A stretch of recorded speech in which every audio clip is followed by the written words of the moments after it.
रहे हैं, वो आपका बेटा है। व्हाट रबिश, वो हमारा बेटा कैसे हो सकता है? बकवास है ये अपोजिशन वालों की चाल है हमें बदनाम करने की।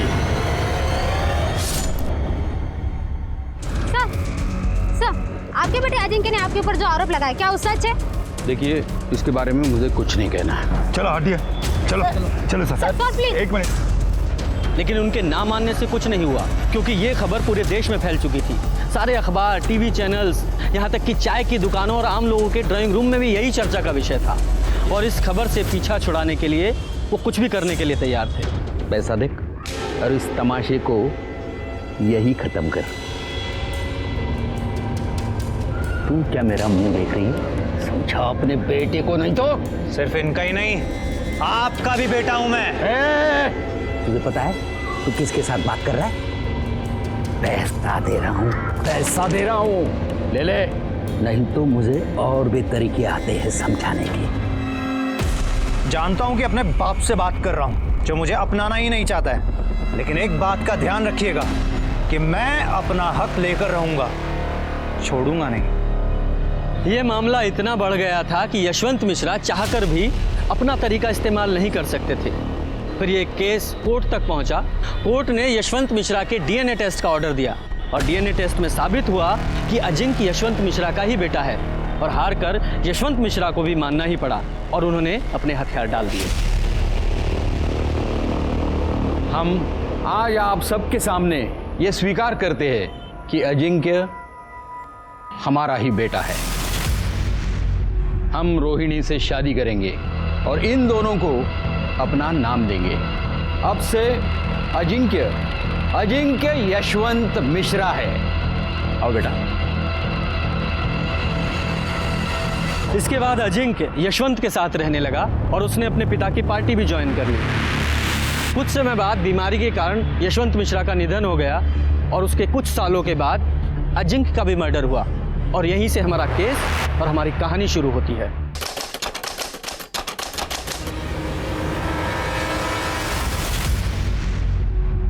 हॉस्पिटल लाने से पहले इनकी डेथ हो चुकी थी। डेथ का कोई रीजन? डिटेल एग्जामिन के बिना कुछ कहा नहीं जा सकता है। नाक से ब्लड आया है और गर्दन के ऊपर भी काफी निशान है।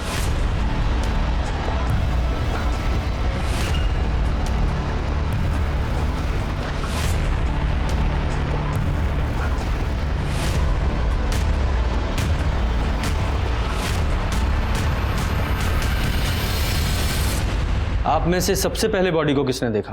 हमने देखा था साहब। आज दोपहर में 3 बजे बाबा को उठाने गए तो बाबा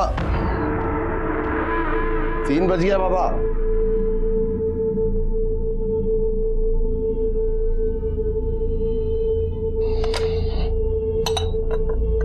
बाबा बाबा प्राजक्ता बिटिया, क्या हुआ एकनाथ? बाबा उठ नहीं रहे हैं, चाय नहीं पी है, 3 बज गए। चलो आओ देखते हैं। देखिए अभी तक सो रहा है। अजिंक्य उठो। अजिंक्य, अजिंक्य।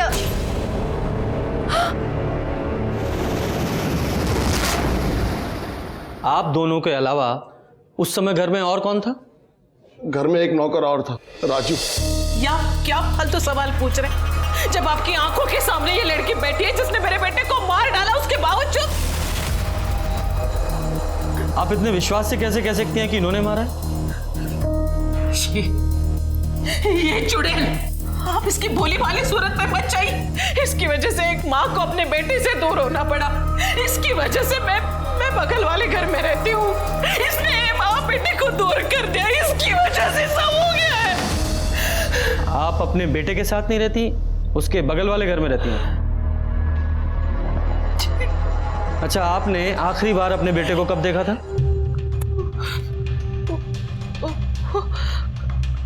कल। आज सुबह भी मैं घर गई थी। मैं चाह रही थी कि मैं उसे अपने साथ हॉस्पिटल लेके चलूं। हॉस्पिटल? क्यों? डायबिटीज के कारण मेरे पाँव में स्वेलिंग था। मैं चाह रही थी कि मैं अपने बेटे के साथ हॉस्पिटल जाऊं। मैं उसके लिए उसे पूछने के लिए उसके घर गई तो एकनाथ ने बताया कि वो सोया है। फिर मैं खुद अकेली आ गई हॉस्पिटल। जब आप अपने बेटे के घर गई थी तो आपकी बहू प्राजक्ता भी वहीं थी? मुझे नहीं पता, मैंने पूछना जरूरी नहीं समझा। और जब यहाँ आई तो मुझे पता चला कि मेरे बेटे को भी यहीं ला रहे। इस टाइम से मुझे पता चला सर मेरा बेटा मर गया। लेकिन सर मेरा बेटा मरा नहीं, इसने उसे मार डाला सर। ये चुड़ैल मारा। क्यों मारा? आप शांत हो जाइए प्लीज। सिस्टर को लेके relax. Yadav ji sir, body को पोस्टमार्टम के लिए भेजिए और अपनी फॉरेंसिक टीम को लेकर अजिंक्य के घर पे जाइए। घर की अच्छे से तलाशी लीजिए और खासकर उस जगह की जहां पे अजिंक्य की लाश मिली। ठीक है सर। और आप स्टेटमेंट के लिए हमारे साथ पुलिस स्टेशन आइए। जी।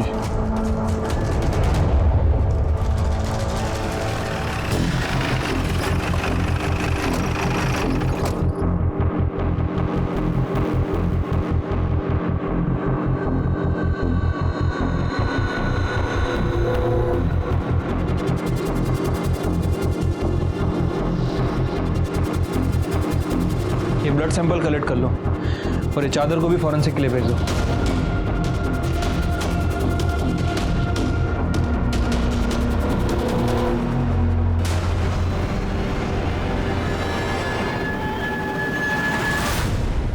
यहाँ तो सिर्फ मेल के कपड़े हैं, तुम्हारी मैडम का सामान कहाँ है? साहब उनके कपड़े उस कमरे में है, वो उस बेडरूम में रहती है ना।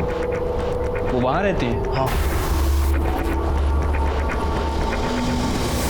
साहब, जब से प्राजक्ता बिटिया ब्याह के आई हैं तब से दोनों अलग बेडरूम में रहते हैं। हमने कभी दोनों को एक कमरे में साथ रहते नहीं देखा।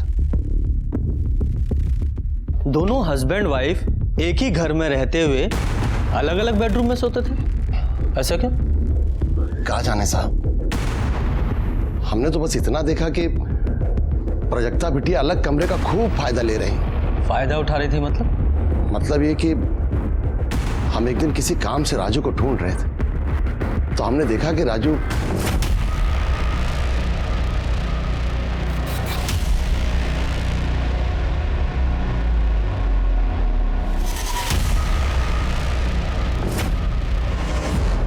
साहब, हम तो रसोइये हैं, खाना बनाना और परोसना हमारा काम है। ज़्यादातर हम किचन में ही रहते हैं।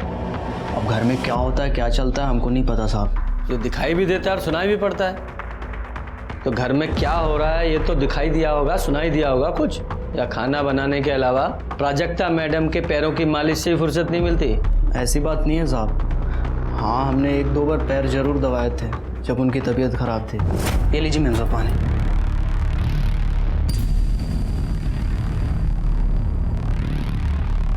आज मेरे पैर बहुत दुख रहे हैं राजू। मैं दवा दूँ? नहीं ठीक है, मैंने दवाई खाई है, ठीक हो जाएगा। मैम साहब, गोली असर करने में बहुत वक्त लग जाएगा। आप रुको यहीं पे, मैं तेल लेके आता हूँ, दवा देता हूँ। बहुत भली मैम साहब हैं साहब, हमको दया आ गई। ऐसी कोई बात नहीं जैसा आप सोच रहे हैं। अजिंक्य के बाबा पे हमको बहुत दुख हुआ।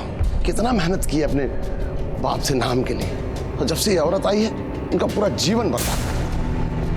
तुम्हारे कहने का मतलब ये है कि मालकिन का अपने नौकर से अफेयर था? हाँ तो, हाँ ये तो एक बात है साहब, और उनका इरादा सुनेंगे तो आपका सर घूम जाएगा। नेता बनना चाहते हैं, जब से आई थी घर में धूम मचा के रखा था। बड़ी मालकिन से तो ऐसे बात करती थी, उन पे ऐसे गुर्राती थी जैसे कोई नौकर को हड़का रही। यू नो व्हाट, मैं आपसे ज्यादा पढ़ी लिखी हूं तो आप मुझे तो मत सिखाइए कि क्या सही है क्या गलत।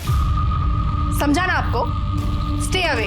बड़ी मालकिन अपना इज्जत बचाने के लिए साथ वाले छोटे घर में रहने चली गई। बाबा पहले से ही शराब पीते थे। बड़ी मालकिन के चले जाने के बाद दिन रात शराब पीने लगे। दोनों में खूब झगड़ा होने लगा, पूरा घर कुरुक्षेत्र बन गया। बाबा इस बात के लिए इतना टेंशन लिए कि 2 बार तो उनका बाईपास सर्जरी हो, और डॉक्टर ने तो दारू पीने के लिए सख्त मना किया था। बाबा किसी की नहीं सुनते थे। आपने अजिंक्य को आखिरी बार जिंदा कब देखा था? कल शाम को, जब लखनऊ कैंट से लौटे थे। लखनऊ कैंट क्यों गए थे? उनके क्षेत्र में पार्टी मीटिंग थी, इसीलिए गए थे। बड़ी मालकिन भी उनके साथ थी। और तब भी प्रजक्ता बिटिया का और बाबा का फोन पे खूब झगड़ा हुआ था। झगड़ा किस बात पे हुआ था? ये तो हमको नहीं पता साहब, क्योंकि कमरा तो बंद था। बिटिया चिल्ला चिल्ला के उनसे बात कर रही थी, तो बाबा का नाम ले रही थी, इसलिए हम इतना ही समझ पाए। और जब वो घर आए, अरे कम से कम अपनी कॉन्स्टिट्यूंसी में तो संभल के रहो। जनता पर क्या असर जाएगा कि उनका नेता 24 घंटे शराब में धोते रहता है? तुम्हें मेरे पीने से प्रॉब्लम है ना, तो मैं और पीऊंगा। एक नाथ, टेबल लगाओ, अभी हम और पिएंगे। फिर वो देर तक शराब पीते रहे। रात के 10 बजे के आसपास हमने खाना लगाया, वो खाना खाए और सोने चले गए। हमने भी सब समेट के रख दिया और हम भी सोने चले गए। दूसरे दिन उठे, बाबा रोज 1-1:30 बजे तक उठ जाते थे। 3 बज गए तो वो उठे नहीं थे। सुनीता जी, सर, इनसे सबकी डिटेल्स ले लो, जाइए।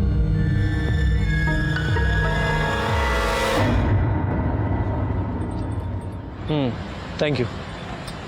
लो Yadav ji. Thank you sir. Yadav ji, ये सबसे पहले ना हमें इस केस के लिए ये मिश्रा फैमिली है, इसकी इंटरनल प्रॉब्लम को फिगर आउट करना पड़ेगा और उसके लिए प्राजक्ता को काउंटर करना बहुत ज़रूरी है। Right sir. वैसे वो रोहिणी और एकनाथ भी प्राजक्ता के बारे में ही बोल रहे थे, और सर रोहिणी ने तो यहाँ तक कह दिया था कि प्राजक्ता ही मर्डरर है। उसके कहने से क्या होता है? हमें सिक्के का दूसरा पहलू भी तो देखना है, और उसके लिए सबसे पहले हम कल सुबह प्राजक्ता से बात करेंगे।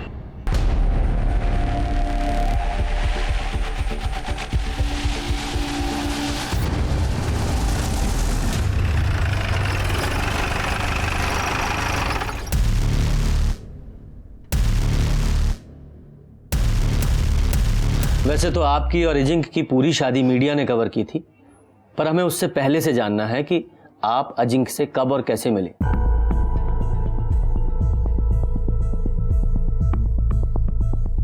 हमारी मुलाकात 3 साल पहले मैट्रिमोनी साइट में हुई थी। उस वक्त मैं एनजीओ में काम करती थी। घर वालों की तरफ से शादी का प्रेशर था, इसलिए मैट्रिमोनी साइट में अकाउंट खोला था। वहीं मुझे अजिंक्य मिले थे।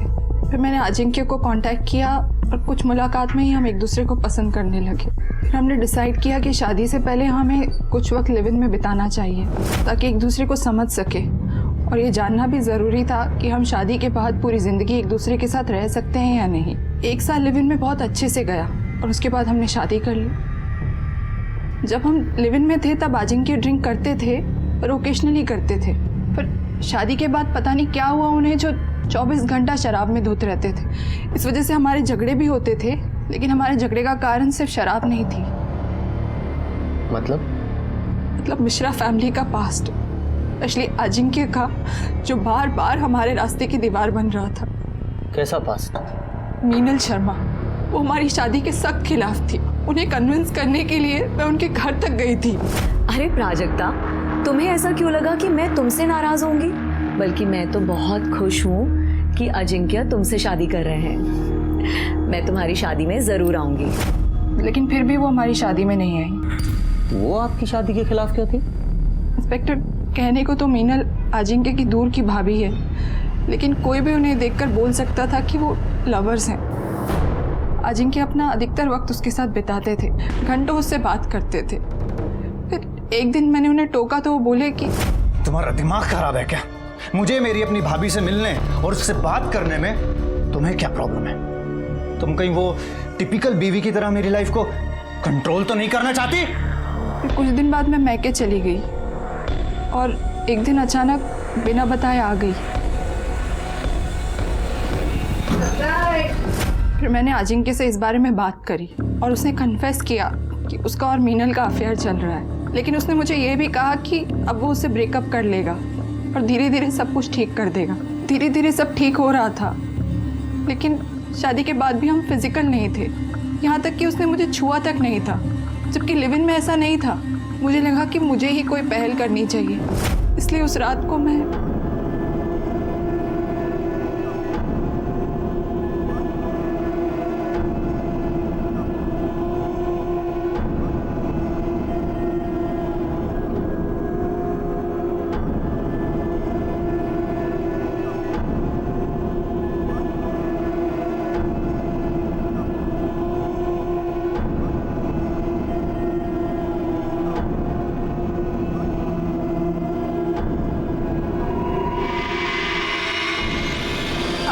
उन्होंने कभी मेरे पास आने का इनिशिएटिव नहीं लिया। यहाँ तक कि हमारे बीच में ऐसा कुछ नहीं था जो एक पति पत्नी के बीच में होना चाहिए। अच्छा, क्या आपके और अजिंक्य के बेडरूम मीनल की वजह से अलग अलग थे? नहीं, जब हम लिव इन में थे तब भी अलग अलग कमरों में रहते थे, इसलिए हमने डिसाइड कर रखा था कि शादी के बाद भी हम एक दूसरे को प्राइवेसी देंगे और अलग अलग कमरों में ही रहेंगे। आपसे बात होने के बाद अजिंक्य ने मीनल से ब्रेकअप कर लिया था? नहीं, झूठ बोल रहे थे वो मुझसे। हमेशा मुझे बेवकूफ बनाते रहे। ये तो मुझे कल पता चला जब वो लखनऊ कैंट से वापस आ रहे थे, क्योंकि मैंने उन्हें वीडियो कॉल किया था ये पूछने के लिए कि डिनर में क्या खाएंगे। तुम जो खिलाओगी वो खा लेंगे। क्या बात है, आज तो तुम्हारा मूड बहुत अच्छा लग रहा है। क्यों, होना नहीं चाहिए क्या?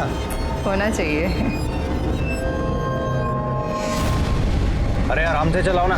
ओह, तो अब समझ में आया कि तुम्हारे अच्छे मूड का रीजन क्या था। तुम्हारी पूजनीय भाभी जी जो तुम्हारे साथ है। हाँ तो तुम्हें शर्म नहीं आती मुझे इस तरह से जवाब देते हुए? मुझे तुमसे कैसे बात करनी है ये बात मुझे मत सिखाओ, समझी तुम? फोन पर मीनल की वजह से हमारा बहुत झगड़ा हुआ।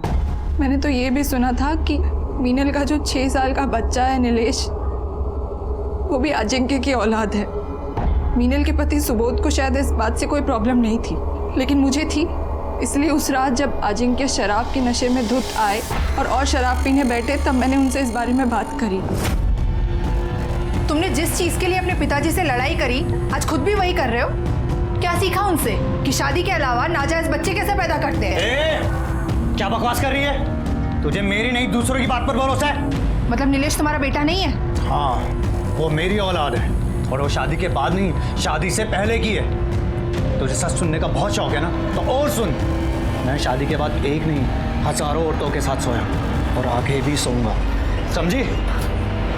मतलब जब आपको ये पता चला कि अजिंक्य अभी तक आपको धोखा दे रहा है, तो आपने गुस्से में आकर उसका मर्डर कर दिया? क्या सर, आप ऐसा सोच भी कैसे सकते हैं? मैं अपने पति का मर्डर करूंगी?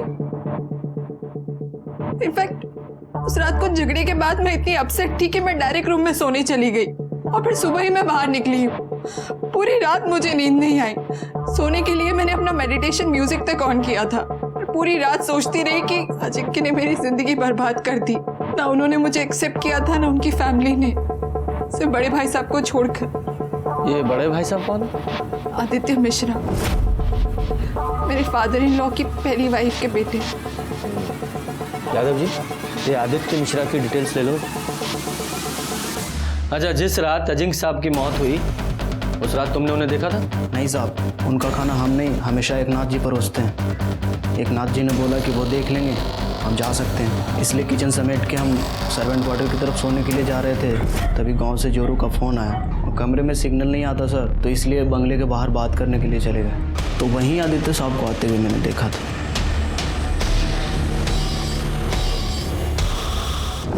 ये आदित्य कितने बजे आए थे? 11 बजे के आसपास आया हूँ मैं सर। और वापस कितने बजे गए? वही आधे घंटे के बाद, 11:30 बजे के आसपास। यकीन से कह सकते हो कि वो हड़बड़ी में निकले थे, मतलब जल्दबाजी में थे? हाँ साहब, वो एकदम हड़बड़ी में थे और तेज़ी से निकल गए। अच्छा, उस रात वो अजिंक्य से मिले थे? कुछ झगड़ा वगैरह हुआ था आपस में दोनों का? साहब, हम बाहर हेडफोन लगा के अपनी जोरू से बात कर रहे थे, इसलिए अंदर का कुछ सुना नहीं। और अजिंक्य बाबा से तो हम कोसों दूर रहते थे साहब। वो बहुत बकलोल आदमी थे। उनकी माताजी भी उनके पीने और बुरी आदतों से परेशान रहती थी। हम एक दिन अपने कानों से सुने थे, वो बोल रही थी कि उसको भगवान उठा ले तो सुकून मिले। यादव जी सर, इसकी डिटेल्स ले लो और ये आदित्य को पुलिस स्टेशन बुलाओ पूछताछ के लिए। ठीक है सर। पोस्टमार्टम रिपोर्ट का क्या हुआ? कल तक आ जाएगी सर।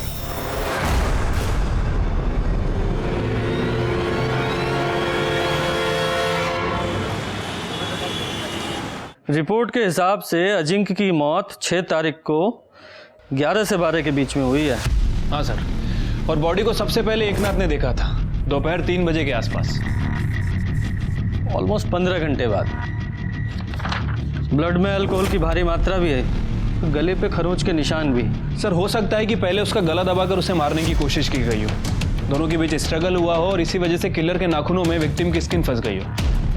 हाँ, लेकिन इस बिना पे किलर को ढूंढना बहुत मुश्किल है। ऑलमोस्ट 2 दिन हो गए। खैर, इस पीएम रिपोर्ट से एक बात तो साफ है कि ये मौत एक्सीडेंटल नहीं है, इसका मर्डर ही हुआ है। उस बाल का क्या हुआ जो अजिंक्य के बेड पे मिला था? सर, फॉरेंसिक टीम के मुताबिक वो बाल अजिंक्य का ही है। अब तक की इन्वेस्टिगेशन के हिसाब से परिवार के सभी लोगों के पास अजिंक्य के मर्डर का मोटिव तो था, इसलिए सब पे नजर रखनी पड़ेगी।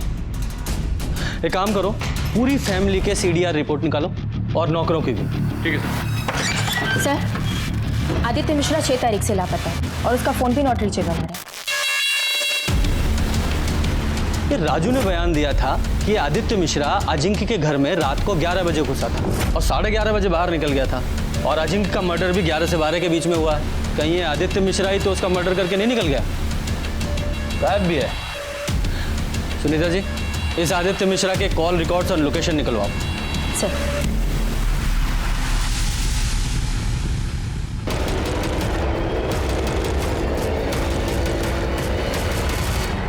अजिंक्य मिश्रा मर्डर केस में पुलिस के हाथों अब तक कोई सबूत नहीं लगा। अजिंक्य मिश्रा यशवंत मिश्रा के बेटे थे, जिन्होंने जीते जी अपने पिता का नाम पाने के लिए संघर्ष किया। पूरे देश की नजर इस केस पर है। क्या अजिंक्य मिश्रा को इंसाफ मिलेगा या नहीं? इन प्रेस वालों को क्या लगता है कि आज क्राइम हुआ और कल सॉल्व हो जाएगा? यादव जी, ये प्राजक्ता पर एकनाथ और रोहिणी दोनों ने शक जाहिर किया है, लेकिन इस घर के कुक राजू ने रोहिणी पर भी शक जाहिर किया कि उसका इन्वॉल्वमेंट भी हो सकता है। ये प्राजक्ता से तो मिल नहीं है यार, इस रोहिणी से भी पूछताछ करते हैं।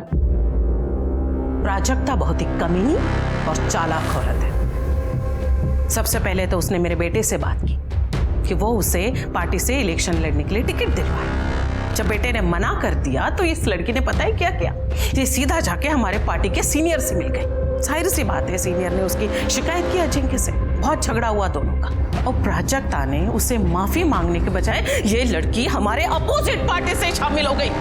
देखिए, मैंने पहले भी आपसे कहा था और आज फिर वही बात कर रही हूँ, आप सीधा जाके प्राजक्ता को अरेस्ट कीजिए, समझे आप? उसने मेरे बेटे को मारा है। उसने मारा है या आपने? क्या बकवास कर रहे हैं आप? अरे बेटा था वो मेरा। हाँ, वही बेटा जिसकी शराबखोरी, अलग अलग औरतों के साथ नाजायज संबंधों, पार्टी में उसकी इमेज खराब और टिकट ना मिल पाने के कारण आप परेशान थी, उसी बेटे की बात कर रहा हूँ। हाँ थी, मैं परेशान थी, पर इसका मतलब ये नहीं कि मैं अपने ही बेटे का मर्डर कर दूं।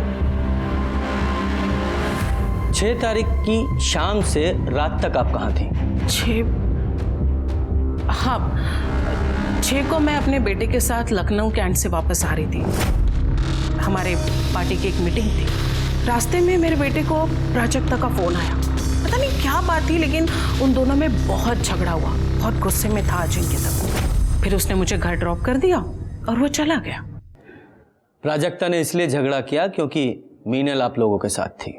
हाँ तो फर्क क्या पड़ता है उससे? ये प्राजक्ता है ना, उसे पहले से पता था कि अजिंक्य अपने भाभी को बहुत मानता है, उनको आदर देता है, सम्मान देता है। अब अगर किसी के दिमाग में गन घुसी हो ना, तो उसे कोई कुछ नहीं कर सकता। लेकिन प्राजक्ता का कहना तो यह है कि उसने अजिंक्य और मीनल को एक साथ बेड पर देखा था, और अजिंक्य ने एडमिट भी किया है कि नीलेश उसका और मीनल का बेटा है। छी छी छी छी छी छी छी, मरे हुए इंसान के बारे में इतना गंदा कैसे कोई बोल सकता है भला?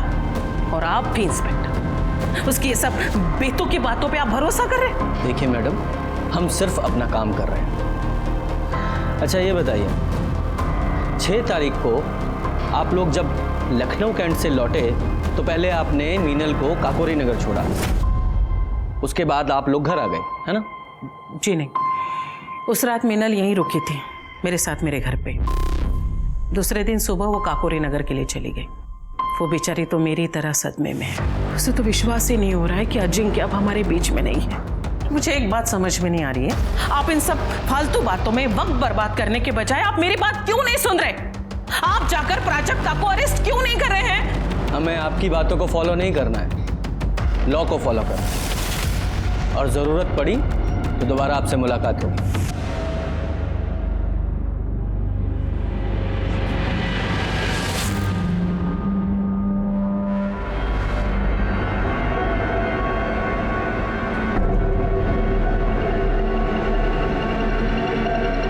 सुनो, अभी पुलिस आई थी पूछताछ करने, तुमसे भी पूछताछ करेंगे। संभाल के रहना, संभाल के जवाब देना। और हाँ, उस रात के बारे में कुछ मत कहना।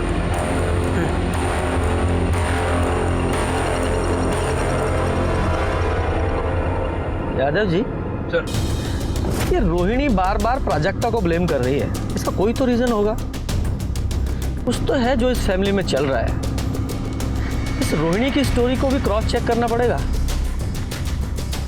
और ये अजिंक्य की भाभी मीनल, इससे भी मिलते हैं, पता तो चले कि ये प्राजक्ता झूठ बोल रही है सच।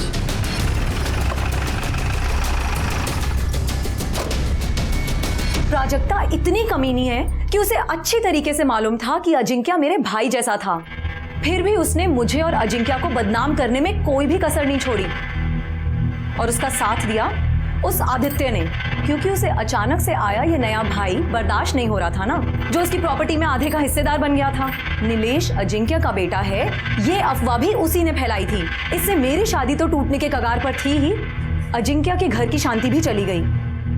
लेकिन आदित्य ऐसा क्यों करेगा? क्योंकि वो अजिंक्य का पॉलिटिकल करियर बर्बाद कर देना चाहता था। एक बात बताइए, 6 तारीख को आप अजिंक्य के साथ लखनऊ कैंट क्यों गई थी? क्योंकि वो चाहता था कि मैं उसके साथ जाऊं। मेरे साथ वो रिलैक्स फील करता था और उसका असर भी हुआ। उस दिन जिस मीटिंग में हम गए थे वो मीटिंग बहुत अच्छी हुई, लेकिन उस प्राजक्ता ने कॉल करके और लड़ाई करके अजिंक्य का पूरा मूड बर्बाद कर दिया। अच्छा, अजिंक्य ने आपको रोहिणी जी को ड्रॉप किया, उसके बाद आप अजिंक्य से मिली थी? नहीं, रोहिणी जी और मैं जब घर पहुंचे तो उसके बाद हमने खाना खाया और मैं वहीं सो गई। फिर अगले दिन सुबह उठी और कैब लेकर सीधा यहाँ काकोरी नगर अपने घर आ गई। सर, अजिंक्य की मौत में प्राजक्ता का ही हाथ है। वो और उसकी तांत्रिक माँ ने मिलकर ही अजिंक्य की जान ली है। मतलब ये कि उसकी माँ जादू टोना करती है।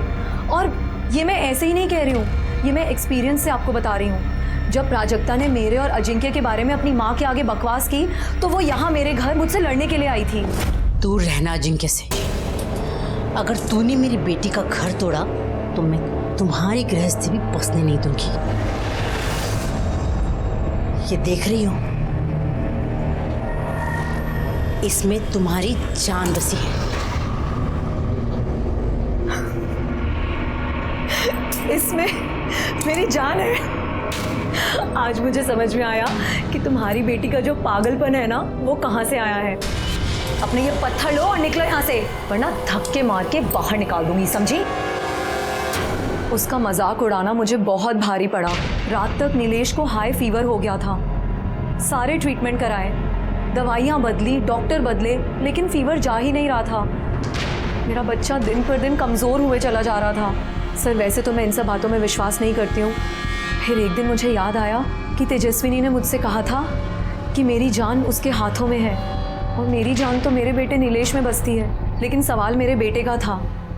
इसलिए मैंने फौरन एक तांत्रिक को बुलाया। उसने मेरे बेटे नीलेश को देखते ही कह दिया कि उसके ऊपर जादू टोना हुआ है। उसने मेरे घर में एक यंत्र ढूंढा जो तेजस्विनी यहाँ छोड़ के गई थी। मैंने फौरन उस यंत्र को जला दिया और पीछे गार्डन में जाके उसे गाड़ दिया। सर, आप चाहें तो मैं आपको वो यंत्र दिखा सकती हूँ। नहीं नहीं, कोई ज़रूरत नहीं है। वैसे भी उसके बाद तो आपका बेटा ठीक हो गया होगा, है ना? सर, आपको विश्वास करना है तो कीजिए और नहीं करना है तो मत कीजिए, लेकिन मैं आपको वही बता रही हूँ जो सच है। वो बच्चेलन औरत झूठ बोल रही है सर। पति तो उसका सिर्फ नाम का है, सारे सुख तो उसे अजिंक्य ही दे रहा है, बिस्तर से लेकर औलाद तक। सच बोलेगी तो फंस जाएगी, इसीलिए झूठ बोल रही है। प्राजक्ता ने भी मुझे बताया था कि उसने खुद उन दोनों को हम बिस्तर होते हुए देखा है, और अजिंक्य ने यह भी मान लिया था कि नीलेश उसी का बेटा है। मीनल ही क्यों? आपकी बेटी भी तो झूठ बोल सकती है। सब हाथ धोकर मेरी बेटी के पीछे पड़े हैं। दूसरे बेडरूम में क्यों सोती है, कोई और पार्टी क्यों ज्वाइन की। सच बात तो ये है कि उसके खुद के पति ने उसे कभी पत्नी का दर्जा दिया ही नहीं। शादी के बाद भी उसे हमेशा इस घर से टॉर्चर ही मिला, और वो आज तक कायम है। किसी ने ये तो कभी नहीं पूछा। मीनल ने जो आपके तंत्र मंत्र के बारे में बताया है, उसके बारे में आपका क्या कहना है? वो औरत बहुत चालाक है सर। मैं क्यों उसके बच्चे पर टोना टोटका करूंगी? रोहिणी भी तो कर सकती है। रोहिणी का तो वहाँ अक्सर आना जाना लगा रहता है, उसके लिए वो ज़्यादा आसान है। लेकिन रोहिणी ऐसा क्यों करेगी? क्योंकि वो नहीं चाहती थी जो यशवंत मिश्रा ने किया वही अजिंक्य करे। कल को मीनल अगर नीलेश को लेकर हिस्सा मांगने आई तो हिस्सा भी गया और इज्जत भी। और हाँ, मैं कोई टोना टोटका नहीं करती सर, ईश्वर पर पूरी श्रद्धा है मेरी, और अपने अध्यात्म के ज्ञान को बढ़ाने के लिए मैं महाराज विश्वकर्मा की शरण में हूँ, ना कि कोई क्राइम करने की। ये देखिए सर, ये रात 10:30 बजे का फुटेज है। 10:30 बजे कैमरा बंद होता है और 10:32 पे दोबारा स्टार्ट होता है। मतलब 2 मिनट के लिए कैमरा बंद था। अरे देखो, राजू फोन पे घर से बाहर निकल रहा है बात करते हुए, और ये आदित्य ये अंदर जा रहा है। क्या टाइम है? 11 बजे। आगे करो। 11:28 पे ये बाहर निकल रहा है। एक और बात सर, ये देखिए, ये रात 12:30 बजे का फुटेज है। 12:30 बजे कैमरा ऑफ होता है और 12:45 पे दोबारा ऑन होता है। दोबारा ऑफ किया गया 15 मिनट के लिए और पहली बार 2 मिनट के लिए। ये दोनों बार सीसीटीवी किसने ऑफ किया होगा? घर में तो 3 ही लोग थे, प्राजक्ता, एकनाथ और राजू। यादव जी, हो सकता है इन्हीं कुछ मिनटों में इस केस का सॉल्यूशन छुपा हो। अब मानते हैं कि सीसीटीवी की जिम्मेदारी हमारे ऊपर थी साहब, लेकिन हमको नहीं पता कि कैमरा ऑन ऑफ कब हुआ सर। हमने देखा नहीं क्योंकि ऐसा पहले कभी हुआ नहीं सर। ठीक है, तुम्हारी बात मान लेते हैं कि तुम्हें नहीं पता चला कि सीसीटीवी कैमरा कब ऑन ऑफ हुआ, लेकिन तुम्हें यह तो अच्छी तरह पता था कि उस रात आदित्य घर आया था और आधे घंटे रुका था। ये बात पुलिस से क्यों छुपाई? और तूने अजिंक्य को अकेले मारा या आदित्य के साथ मिलकर मारा? और ये आदित्य कहाँ है? नहीं साहब, हमने किसी का मर्डर नहीं किया साहब। हम सच कह रहे हैं, हमने किसी का मर्डर नहीं किया। देख, सच सच बता दे, आदित्य वाली बात क्यों छुपाई? वरना ईमानदारी दिखाने लायक तू नहीं रहेगा। बोल। आदित्य पापा वो रात को 11 बजे आए थे सर। एकनाथ जी, मीनल को यहाँ बुलाओ अभी के अभी। अजिंक्य बाबा को बुलाने चले गए। हम जब मीनल को बुला के आए तो आदित्य बाबा बाहर आए और बोले कि अजिंक्य बाबा नशे में दूध थे, उठ नहीं रहे। इतने में मीनल आ गई तो वो मीनल से बोले कि अजिंक्य बाबा को उठा कर ला। तभी पीछे दरवाजे से कुछ आवाज आई तो मीनल आई है यहाँ? जी, वो अजिंक्य बाबा के रूम में गई। अजिंक्य ने बहुत पी ली है, वो नहीं उठ रहा है। नहीं उठ रहा है? उठाओ उसे, क्योंकि मुझे आज ये बात साफ करनी है कि नीलेश अजिंक्य का बेटा है या नहीं। उससे क्या पूछना है, मैं ही बता देती हूँ। नीलेश अजिंक्य का ही बेटा है और इस प्रॉपर्टी में बराबर का हकदार भी है, और मेरे बेटे को उसका हक लेने से कोई भी नहीं रोक सकता, तुम भी नहीं, समझे?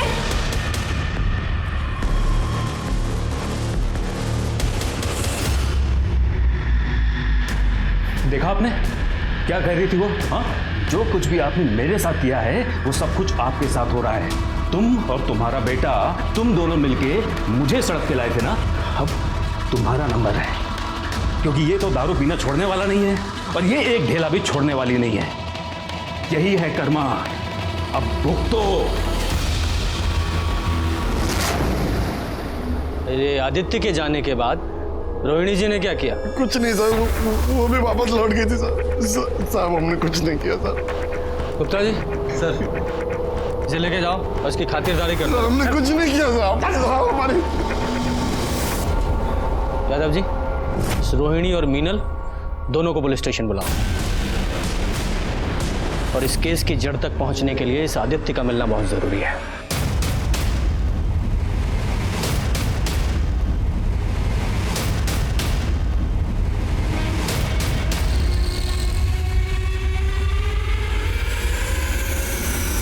ये सच है कि मेरे बेटे नीलेश का असली फादर अजिंक्य ही है। शादीशुदा होने के बावजूद मेरा अजिंक्य के साथ अफेयर था। मैं नहीं चाहती थी कि उसकी शादी किसी और के साथ हो। अजिंक्य के खाना खाने और सोने जाने वाली स्टोरी के अलावा 6 तारीख की रात को और क्या हुआ था? देखिए, एकनाथ मुझे बुलाने के लिए आया उसने बताया कि आदित्य आया हुआ है और किसी इम्पोर्टेंट मैटर पे उसको बात करके आज ही उसे ख़त्म करना है। तो मैं पीछे के रास्ते से अजिंक्य के घर गई। आदित्य ने मुझे अजिंक्य को उठाने के लिए कहा। इतनी रात को मुझे यहाँ क्यों बुलाया है? मुझे तुमसे कुछ बात करनी है। मुझे तुमसे कोई बात नहीं करनी है। बाद में पछताने से अच्छा है कि अभी सब कुछ क्लियर हो जाए। जाओ जाके अजिंक्य को उठाओ। ठीक है। मैं अजिंक्य के रूम की तरफ जा रही थी तो प्राजक्ता के कमरे से मोटिवेशनल म्यूजिक की आवाज़ आ रही थी। मुझे लगा कि वो सो गई। अजिंक्य ने मुझे उसकी इस आदत के बारे में बताया था। मैं अजिंक्य के रूम में गई और उसे उठाने लगी। अजिंक्य, अजिंक्य उठो। मैं डर गई थी। मैंने आदित्य को आकर कुछ भी नहीं बताया। अजिंक्य ने बहुत पी ली है, वो नहीं उठ रहा है, क्योंकि वो इसका इल्जाम मेरे ऊपर ही लगा देता और मुझे ही फंसा देता। आप अजिंक्य के रूम में एग्जैक्ट कितने बजे गई? 11:15 बजा होगा शायद। 11:15। फिर? मैंने आदित्य और मीनल की सारी बातें सुनी। मीनल अचानक गुस्सा होकर वहां से चली गई। तभी आदित्य की नजर मुझ पे पड़ी। उसने आकर मुझे चेतावनी दी कि कैसे प्राजक्ता और मीनल दोनों मेरी जायदाद हड़पना चाहती है। फिर आपने क्या किया? कुछ नहीं। फिर मैंने रोहिणी जी को वहां आते देखा, लेकिन अनदेखा कर दिया और वहां से जाने का नाटक किया। आदित्य ने रोहिणी जी से क्या कहा मैंने ये भी सुना। आदित्य उसके बाद वहां से चला गया। रोहिणी जी एकनाथ के पास गई और बोली, एकनाथ, देखो तुम हमारे सबसे पुराने, सबसे वफादार, इसलिए मैं अपने दिल की बात सिर्फ तुम्हें बता सकती हूँ। देखो, हम ना पहले ही अजिंक्य की वजह से हमारे परिवार पे बहुत सारी मुसीबतें आई हैं। मेरे घर को बर्बाद होने से बचाना, तुम अजिंक्य को मार डालो, खत्म कर दो उसे।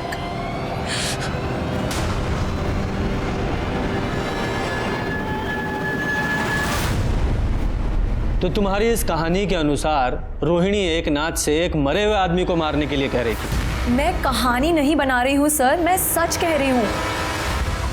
यादव जी, अगर इस मीनल की बात माने कि उसने रोहिणी को एकनाथ से यह कहते सुना कि एकनाथ जाकर अजिंक्य को मार दे, तो यह बात सही नहीं लगती, क्योंकि जिस समय वो कह रही थी उस समय तक तो अजिंक्य मर चुका था।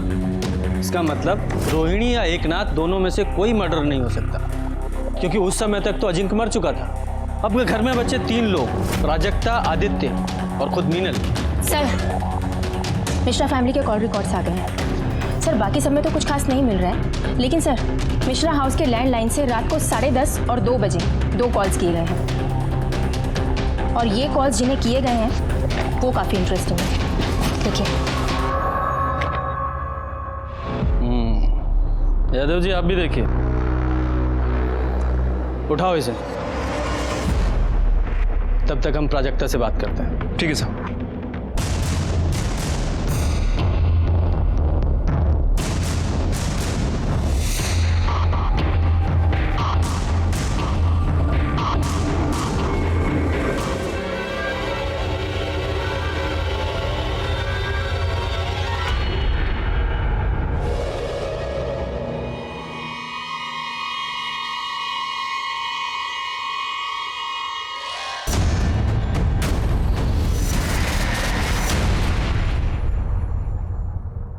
प्राजक्ता की माँ तेजस्विनी ने मुझे फ़ोन किया था कि अजिंक्य ने कन्फेस किया है कि नीलेश उसका बेटा है, और मुझे पता था कि मीनल रोहिणी के घर में रुकी हुई है।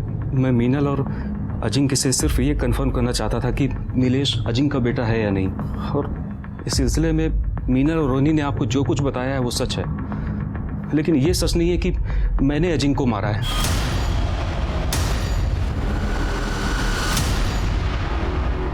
रात को 11:05 पर जब तुम अजिंक्य के रूम में गए तो वहां क्या देखा? मैं जैसे रूम के अंदर गया तो मैंने देखा कि वो अजिंक्य उठो। जाओ। अजिंक्य उठो, मुझे तुमसे कुछ बात करनी है। उठो। जाओ। अजिंक्य। उस रात मैं अजिंक्य के घर से अपने घर लौटा तो मैंने देखा कि मैं अपना अस्थमा का पंप अजिंक्य के घर में ही भूल गया हूँ। तो मैं इसे लेने के लिए रात को करीब 12:30 बजे उसके घर गया। तब मैंने सोचा कि मैं पीछे के दरवाजे से एकनाथ से मंगा लूँगा, लेकिन जब मैं वहाँ पहुँचा तो मैंने देखा कि घर का दरवाज़ा खुला हुआ था और प्राजक्ता अपनी माँ के साथ बाहर आई। तभी अचानक पीछे से किसी ने मेरे सर पे वार किया और मैं बेहोश होकर गिर पड़ा।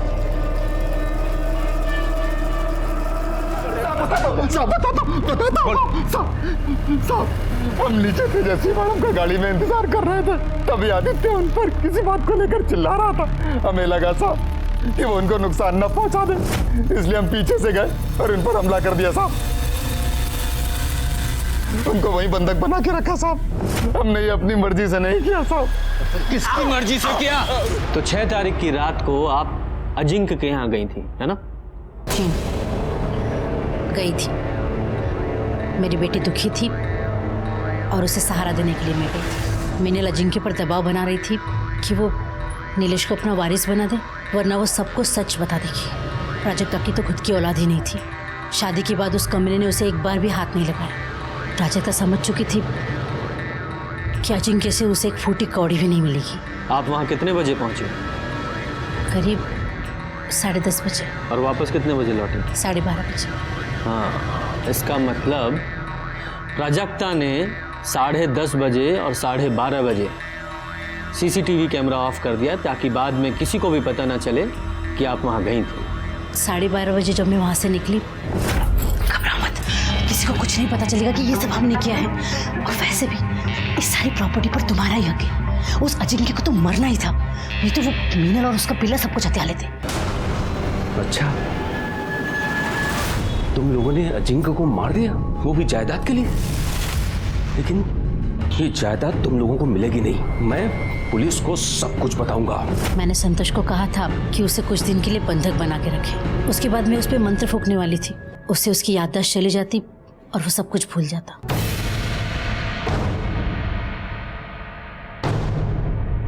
मैं बताता हूँ 6 तारीख की रात को एग्जैक्टली क्या हुआ था। अजिंक्य के खाना खाने और सो जाने के बाद तुम अपने रूम में गई। वहां से रोते रोते अपनी मम्मी को फोन किया, उन्हें अपनी दुख भरी कहानी सुनाई। उन्होंने आपको सलाह दी अजिंक्य को मार दो और उसमें वो तुम्हारी हेल्प करेगी। फिर अपने प्लान के मुताबिक तुम्हारी मम्मी ने आदित्य को फोन किया, उसे भड़काया और उसे अजिंक्य के घर आने को कहा। और उसमें अपना फोन वो अपने घर पे ही छोड़ दिया ताकि हम लोकेशन ट्रेस ही ना कर पाए। आपकी लैंडलाइन के कॉल रिकॉर्ड्स के मुताबिक रात को आपकी मदर के ड्राइवर संतोष को कॉल किया गया था। 10:30 बजे जब वो तुम्हारे घर पहुंची तो तुमने वहां सीसीटीवी ऑफ कर दिया ताकि बाद में भी किसी को पता ना चले। उसके बाद तुम माँ बेटी तुम्हारे रूम में चले गए। उसके बाद आदित्य वहां पहुंचा, तुमने देखा उसने वहां झगड़ा किया। तुम लोगों ने सोचा कि इस झगड़े का फायदा उठाया जाए।